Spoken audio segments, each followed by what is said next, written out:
저희들이 이제 2주 전 수요일을 시작으로 해서 사순절을 지내고 있습니다. 오늘은 이제 사순절 두 번째 주일이죠.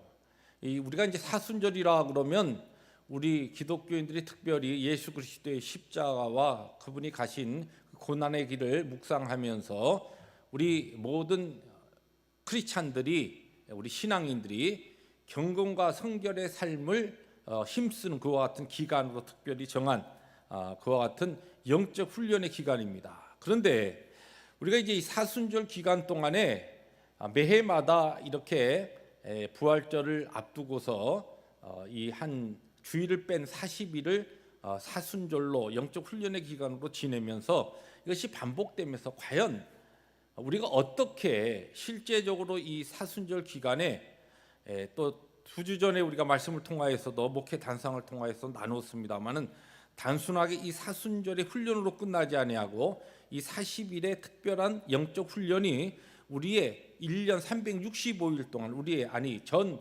하나님의 그 은혜 가운데 복음을 따르는 그 기간 동안에 영적 경건과 성결의 삶으로 나타날 수 있는가? 어떻게 우리들이 정말 거룩의 삶을 하나님의 백성으로 그리스도의 제자로서 추구할 수 있는가?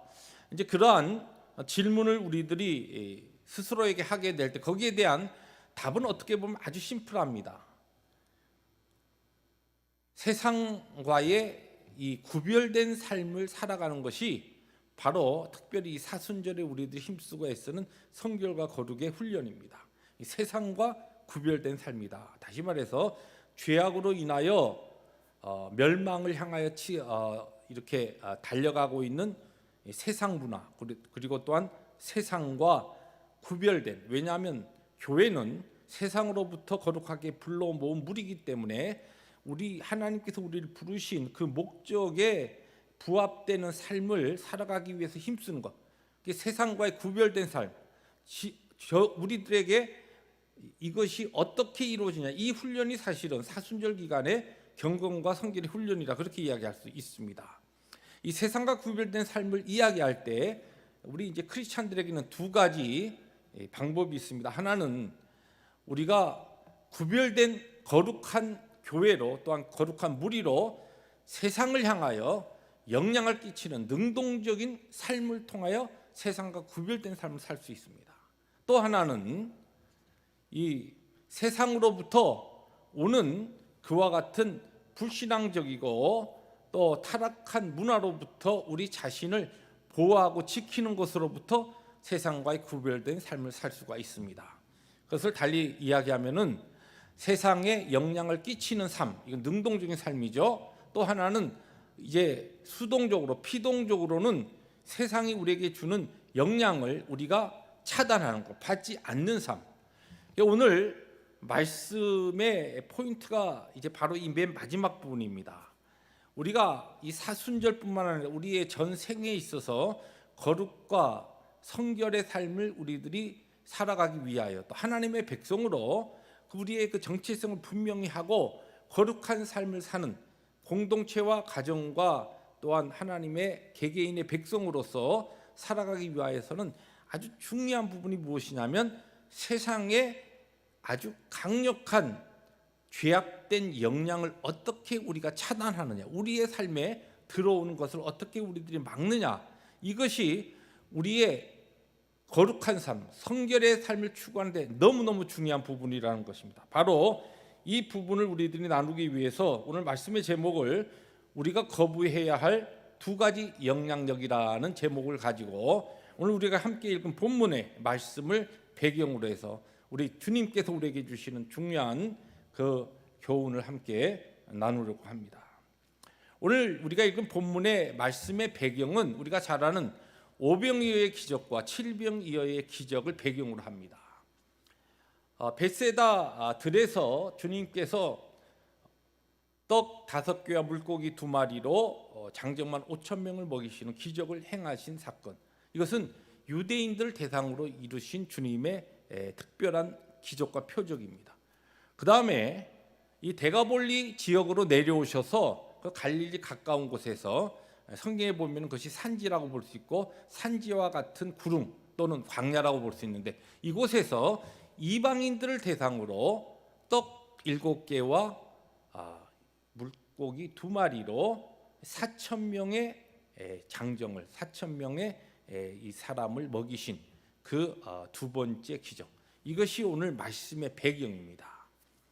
자, 여러분 한번 생각해 보세요. 여러분이나 제가 이 오병이어의 기적의 현장이나 아니면 칠병이어의 기적의 현장에서 주님의 그 놀라운 기적을 우리들이 경험했다고 한다면 아마 우리의 정말 영적 눈이 뜨이고, 또 그런 현장에서 주님에 대한 그 우리의 믿음, 또 영적인 그와 같은 깨달음, 이런 것이 참 많이 달라졌을 것이라 그렇게 생각할 수 있습니다. 그런데 오늘 말씀을 보시면 제자들은 오병이어의 기적을 체험하고 그 현장에 있었고, 칠병이어의 기적도 체험하고, 또 그 주님의 그 놀라운 기적의 그 현장에 있었는데, 그 기적이 가르치는 하나님의 참된 뜻, 그 교훈, 바른 하나님의 메시지를 그들은 놓치고 있었다는 것이에요. 깨닫지 못하고 있었다는 것입니다. 여러분, 우리들이 예수를 믿고 하나님의 은혜 가운데 살아가면서 우리 모두 다, 우리에게는 그런 아주 기본적인 주님을 향한 소망이 있습니다. 내가 믿음 안에서 자라기를 원합니다. 영적으로 내가 성장하기를 원합니다. 하나님의 더 깊은 은혜를 깨닫기를 원합니다. 하나님의 그 신비한 그 은혜의 능력의 자리에 나가서 그리스도께서 말씀을 통해 우리에게 약속하신 그 풍성한 은혜를 경험하며 영적인 그 놀라운 능력을 우리의 삶을 통하여 증거하기를 원합니다. 그런데 이 당시의 제자들과 우리와 별로 다를 것이 없는 것이, 우리 주님께서 바로 이 제자들에게 오병이어와 칠병이어의 기적으로 아주 중요한 메시지를 그들에게 가르치셨지만, 그들이 깨닫지 못하고 그들이 그 말씀의 교훈을 바로 알지 못했던 것처럼, 오늘 많은 이 시대의 크리스찬들이, 아니 뭐 이웃을 이야기할 필요 없이 바로 여러분과 저도 영적인 면에서 지금 예수를 믿고 수십 년 신앙생활을 하는 우리들의 삶 가운데 얼마나 영적 성장이 이루어지고 있고, 정말 하나님의 그 심오한 놀라운 그 은혜의 능력의 그 자리에 우리들이 들어가 있는가, 이런 질문을 해볼 때에 이 제자들과 별로 다를 바가 없는 우리의 모습을 우리들이 발견하게 됩니다.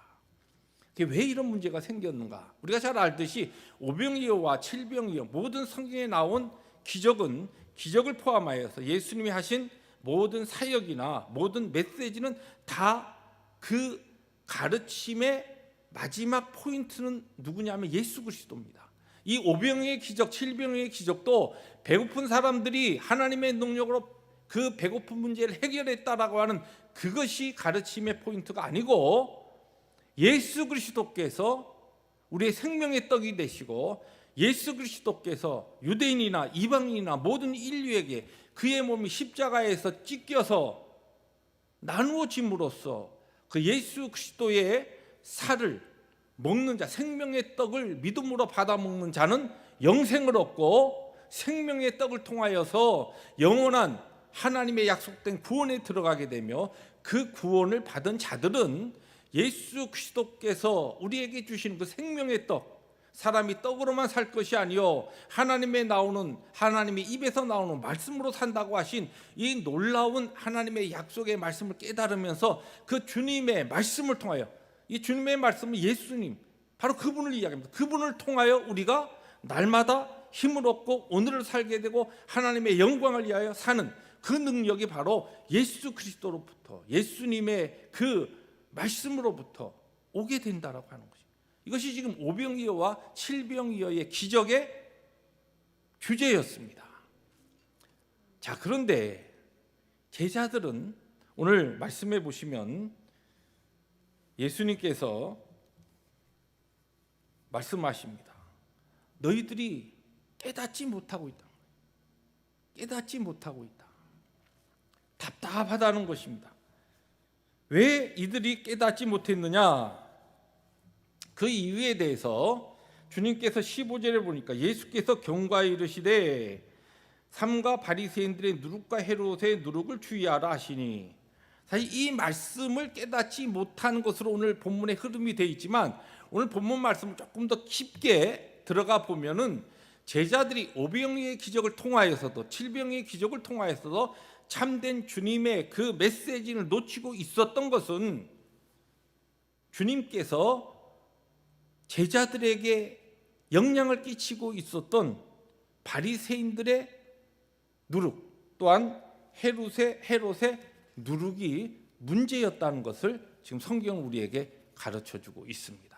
오늘 바로 이 부분을 우리 각자에게 적용해 보면서 오늘 우리의 신앙이 이만한 자리에서 더 깊은 하나님의 그 놀라운 능력에, 풍성한 은혜의 깊은 영적인 자리에 들어가지 못하고 날마다 그저 물결치는 그 물가에서만 우리의 영적 상태가 그냥 노는 그러한 자리에 머물러 있는 것이 왜인가? 넓은 그 하나님의 풍성한 은혜의 바다에 들어가지 못하는 이유가 무엇인가? 이 두 가지 영향력에서 제자들이 자유롭지 못했기 때문에, 또 여러분과 제가 자유롭지 못하기 때문에 그렇다는 것을 오늘 주님의 지적을 통해서 보면서, 그러면 지금 주님께서 이야기하신 이 두 가지, 우리가 거부하고 우리가 특별히 우리의 삶 가운데 무섭게 오가는 모든 세대 하나님의 백성들, 크리스찬들, 또 그리스도의 제자들의 영적인 성장을 가로막고 있었던 그와 같은 영향력은 무엇인가? 두 가지로 우리가 찾아볼 수 있습니다. 첫 번째, 오늘 말씀이 우리에게 이야기하는 15절에 이야기하는 것처럼 바리새인의 영향력을 거부하라, 이 주님의 가르치심입니다. 주의하라고 하셨는데, 이 그러면 바리새인의 영향력은 무엇을 의미하는가? 같은 메시지가 있는 누가복음 12장 1절을 보시면 이 바리새인들의 영향력, 누룩이 무엇인가라고 하는 것을 우리가 알 수 있습니다. 우리 화면을 통해서 같이 한번 읽습니다. 시작. 그동안에 무리 수만 명이 모여 서로 밟힐 만큼 되었더니 예수께서 먼저 제자들에게 말씀하여 이르시되 바리새인들의 누룩 곧 외식을 주의하라. 바리새인들의 이 영향력, 그들이 직접적으로 가르치는 것은 아니지만 그들의 종교적인 삶을 통하여 제자들과 그 당시의 모든 사람들에게 끼치던 악영향이 무엇이냐면 외식주의입니다. 형식주의와 외식주의. 이것이 제자들의 삶에도 너무 깊이 들어와 있었기 때문에 제자들이 하나님의 그 놀라운 사랑 가운데 예수 그리스도를 통하여서 복음의 은혜를 받고 그리스도의 제자로 부름을 받았지만 영적인 성장과 깨달음의 깊은 자리에 나가지 못했다는 것이에요. 주님께서는 바리새인들 책망하실 때 자주 쓴 표현이 있죠. 뭡니까? 회칠한 무덤이라는 표현입니다. 예수님 당시에 그 무덤들을 안에는 그냥 시체와 아주 썩은 곳으로 가득하지만 그 바깥에 오고 가는 그와 같은 사람들에게 그러한 것을 가장하기 위해서 이 회벽으로 하얗게 칠해놓은 그 당시에 그 모습을 그대로 이야기하면서 회칠한 무덤과 같은, 겉은 그냥 깨끗하게 보이지만 안을 들여다볼 때는 너무너무 더러운, 이것이 바로 바리새인들의 외식주의와 형식주의의 영적인 모습이었던 것입니다. 독일에 우리가 잘 아는 본헤퍼 목사님이 그런 이야기를 했습니다. 지금 우리 시대가 아니고 그 당시에 크리스찬들에게 영적인 그와 같은 경고를 이런 말씀으로 하셨어요. 오늘 이 시대에, 그 당시죠, 오늘 이 시대에 신앙인들이 하나님 없이 하나님 앞에서 사는 삶을 살고 있다. 잘 들어보세요. 무슨 얘기입니까? 오늘 이 시대에 신앙인들이, 크리스찬들이 하나님 없이 하나님 앞에서 사는 삶을 살고 있다. 달리 표현하면 그들은 하나님 앞에 산다고 하지만 하나님을 의식하지 않고 산다. 여러분, 왜 외식주의와 형식주의가 나타납니까? 하나님 임재 신앙이 없기 때문에 그렇습니다. 하나님께서 내가 어느 곳에 있든지 그곳에 우리 하나님이, 우리 주님이, 성령 하나님이 그곳에 함께 하신다는 하나님의 임재적인 신앙이 우리에게 없기 때문에 외식주의, 형식주의에 빠지게 되는 겁니다. 사람들 앞에서는 뭔가 열심히 하는데 사람들이 보지 않는 곳에서는 그것에 누가 계셔요? 하나님이 보시고 하나님이 함께 하시는데 하나님 앞에서는 어떻게 보면 그냥 함부로 하는 것이. 로버트 모건 목사님의 이 책 가운데 이 홍해의 법칙이라고 하는 책입니다. 책이 하나 있는데 이 책에 이 목사님이 쓴 재미있는 일화가 있습니다. 그 목사님의 교회에, 목회하던 교회에 어떤 교인이 찾아왔어요. 새신자입니다. 열심을 가지고 신앙생활을 하는 것을 지켜보면서 그 신자의 가정에 방문하게 됐습니다. 그러니까 이 새신자, 초신자가 이야기를 합니다. 열심히 자기가 예수를 믿은 다음에 말씀을 묵상하고 그리고 막 기도도 열심히 하고 또 하나님 나에게 주신 이 벅찬 이 너무 은혜스러운 이 복음이 너무 감격이 되어서 다른 사람이 이 복음을 나누는 전도 생활을 열심히 하고 있습니다. 그렇습니까? 참 예수를 믿을 때 처음부터 이렇게 바로 믿어야죠. 그런데 제가 이 예수를 믿고 이렇게 열심히 내가 주님 앞에서 신앙생활하면서 제 마음이 하나 조금 마음에 걸리는 이 뭔가 이게 풀지 못하는 딜레마가 하나 있습니다. 그래, 그게 뭡니까? 목사님 물었습니다. 그랬더니 제가 이상하게 사람들하고 이야기하다 보면은 제가 이게 절제가 안 돼가지고 입에서 그냥 그 전에 쓰던 쌍소리가 그냥 자꾸만 나옵니다. 그래서 제가 예수를 믿고 너무 즐거워하는 그 사람인 줄 알면서도 내 동료들에게 직장에서, 가정에서 또 심지어는 전도하러 가서도 복음을 전하다가도 이 쌍소리가 나와가지고 이것이 지금 나의 지금 처음 신앙생활하는데 이게 아주 큰 딜레마입니다. 목사님 이게 왜 이렇습니까? 그런 질문을 하는 거예요. 그래서 이 로버트 모건 목사님 물었습니다. 아니 무슨 욕을 하길래 무슨 상소리를 하길래 그렇게 이야기합니까? 무슨 상소리입니까? 한번 해보세요. 그러니까 그 초신자 이거 못합니다. 이 욕을 어떻게 해요? 아니 괜찮아요. 무슨 상소리인지 한번 들어봅시다. 무슨 욕을 그렇게 합니까? 얼굴이 빨개지면서 이건 못하지요. 왜 못합니까? 제가 목사님 앞에서 어떻게 쌍소리를 합니까? 이 로버트 모건 목사님이 그 형제에게 이야기를 했습니다. 형제요, 목사 앞에서, 목사인 제 앞에서 쌍소리를 할 수 없는데 어떻게 하나님 앞에서는 쌍소리를 합니까? 네? 아니 형제가 예수 그리스도를 나의 구원자로 영접한 다음부터는 하나님이 형제와 함께 있습니다.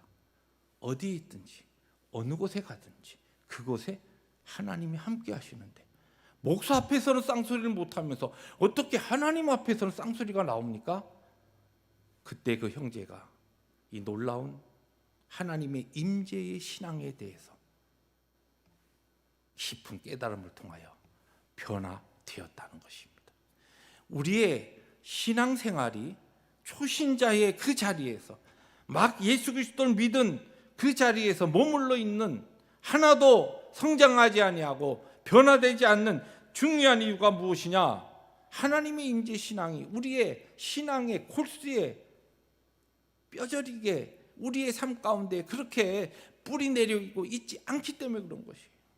어느 곳에 있든지 내가 어떤 자리에 있든지 무엇을 하든지 그곳에 하나님이 함께 하신다. 바리새인들은 이 신앙, 이 믿음, 이 생각이 아예 없었기 때문에 철저한 형식주의와 외식주의로 그들의 삶을 꾸미고 있었던 것입니다.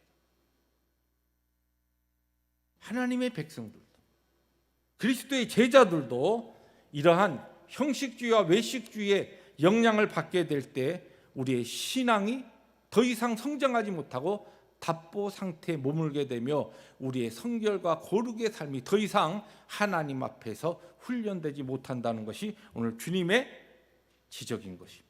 두 번째로 오늘 성경이 우리에게 가르치는 것은 헤롯의 영향력을 거부하라, 이 말씀인데, 오늘 우리 이제 마가복음에는 예수께서 경고하여 이르시되 삼가 바리새인들의 누룩과 여기 헤롯의 누룩을 주의하라 하시니, 같은 말씀이 있는 마태복음 16장의 말씀을 보시면 예수께서 이르시되 뭐라고 했습니까? 삼가 바리새인과 사두개인들의 누룩을 주의하라 하시니.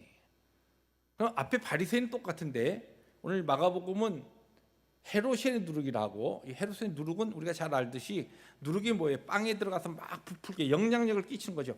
엄청난 영향력을 주는 그들의 그 교훈이나 그들의 삶의 형태를 이야기하는데, 헤롯의 누룩이 여기에는 사두개인들의 누룩으로 그렇게 표현합니다.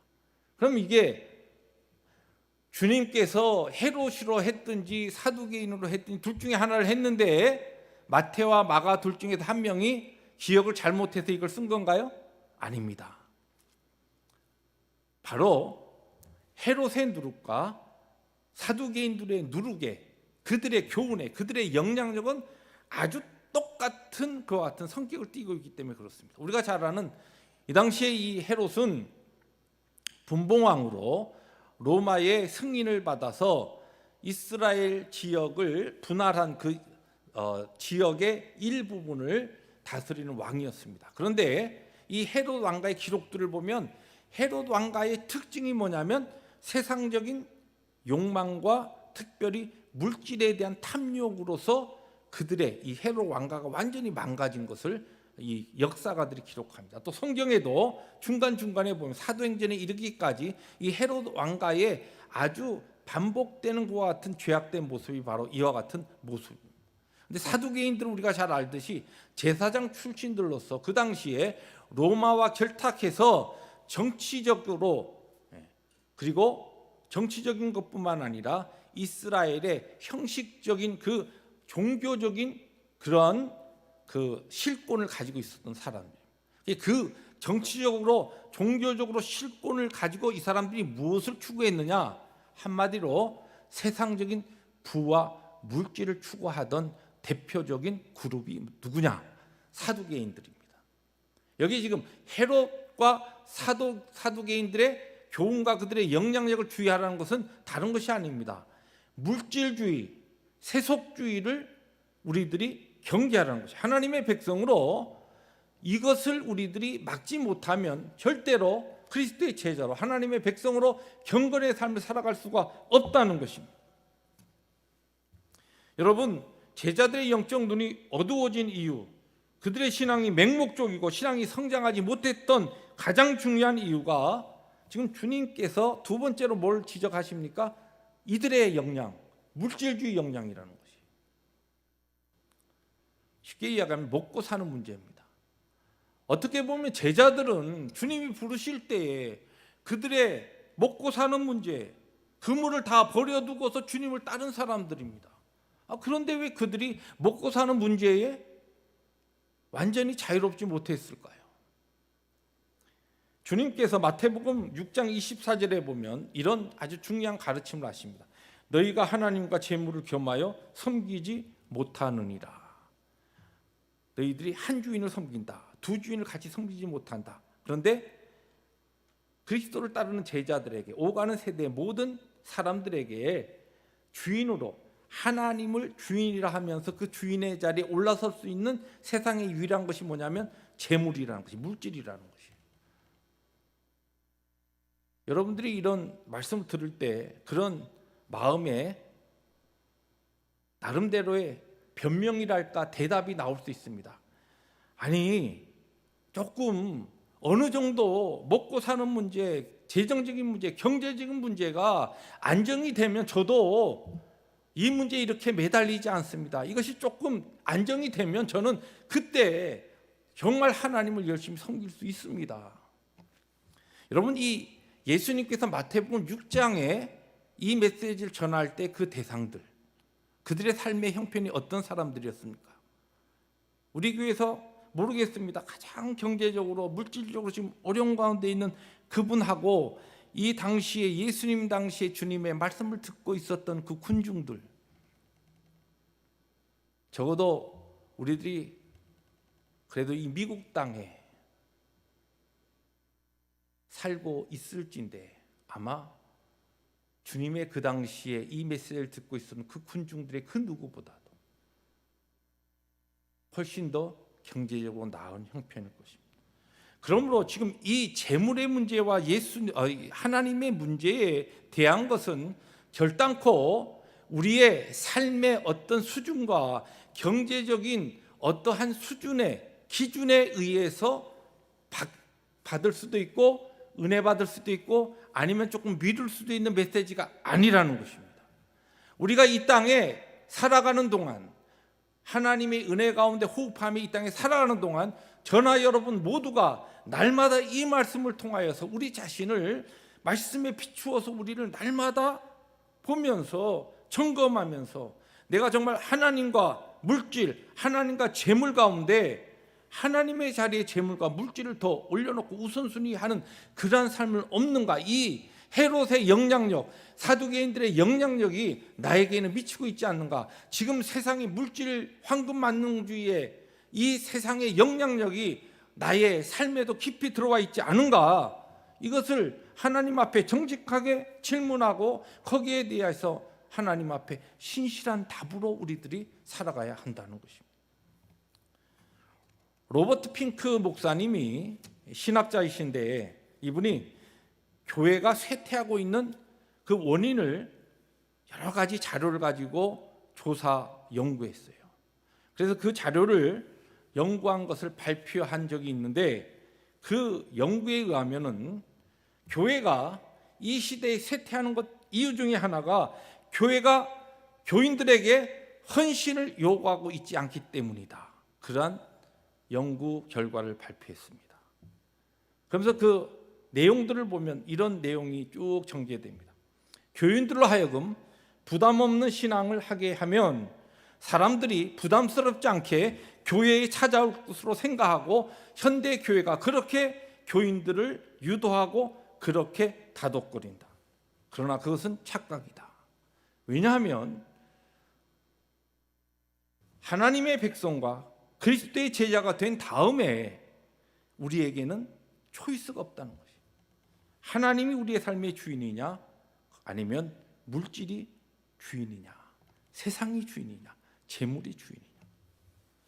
교인에게 쉽게 신앙생활 하도록 하고 신앙생활 하는데 편하게 하니까 교인들이 세상 사람들과 별 다름없이 그렇게 되어 버린 결과 교회나 교인들이 세상 사람들과 다름이 없게 되자 그 논문의 그 내용들입니다. 세상 사람들이 교회를 찾아오는 것이 아니라 교회 문턱을 낮추고 누구나 다 와서 편하게 말씀 듣고 예수 믿고 교회 생활 하십시오 했더니 도리어 교인들이 먼저 교회를 빠져나가기 시작했다. 교회가 세상과 달랐을 때 교회는 부흥했고 교회가 세상과의 문턱을 낮추면서 아무런 헌신과 하나님의 영광을 위한 봉사를 요구하지 않았을 때 교회는 결국은 세상과 같아지며 세상의 그 물결과 다름없는 교회가 되었을 때 그것을 그 논문에는 세속화의 결과로 교회는 쇠퇴하기 시작했다. 그렇게 이야기합니다. 물론 이것이 하나의 요인만은 아닙니다. 그러나 이 연구 논문의 결과를 보면은 우리가 정말 깨달아야 될 것이 있습니다. 하나님의 말씀 앞에 예수를 믿고 우리들의 신앙이 성장하지 못하는 이유 중에 하나가 여전히 하나님을 섬긴다고 하면서 물질주의와 세속주의와 하나님 자리에 재물을 앉혀놓고 살아가는 그 삶의 세상적인 세속주의적인 삶에 우리가 너무나 깊이 물들어 있기 때문에 그렇다는 것입니다. 사랑하는 펠로십 교회 성도 여러분, 주님의 십자가의 고난과 죽으심을 묵상하며 세상과 구별된 성결의 삶을 헌신하는 사순절을 보내면서 무엇보다 저는 저와 우리 교우들에게 이 기간 동안 아니 우리의 남은 생애 동안 영적인 믿음의 성장이 계속 이루어지기를 원합니다. 그냥 어제와 같은 그 자리에 머물러 있는 것이 아니라 주님 안에서 우리의 신앙과 우리의 영성이 조금 자라나는 그런 기간이 되기를 원합니다. 그러기 위해서는 적극적으로 우리들이 하나님의 영광을 위해서 살아가야 될 부분도 있지만 오늘 말씀을 통하여 우리가 분명히 배울 수 있는 두 가지, 세상의 영적인 아주 강력한 이 영향력으로부터 우리 자신의 믿음과 우리의 삶을 지키고 보호해야 합니다. 어느 곳에서나 하나님 앞에서 살아가는 코람데오의 신앙으로 형식주의, 외식주의의 영향력을 거부할 수 있는 우리 모두가 될 수 있기를 주님의 이름으로 축복합니다. 좁은 길, 좁은 문의 신앙으로 세속주의, 물질주의의 영향력을 거부하여 주님께서 우리 앞서 가신 그 십자가의 길, 우리 각자에게 주어진 십자가를 우리도 지고 주님 앞에서 거룩과 성결의 훈련을 감당하는 사순절의 또 한 주간이 되시기를 주님의 이름으로 축복합니다. 기도하십니다.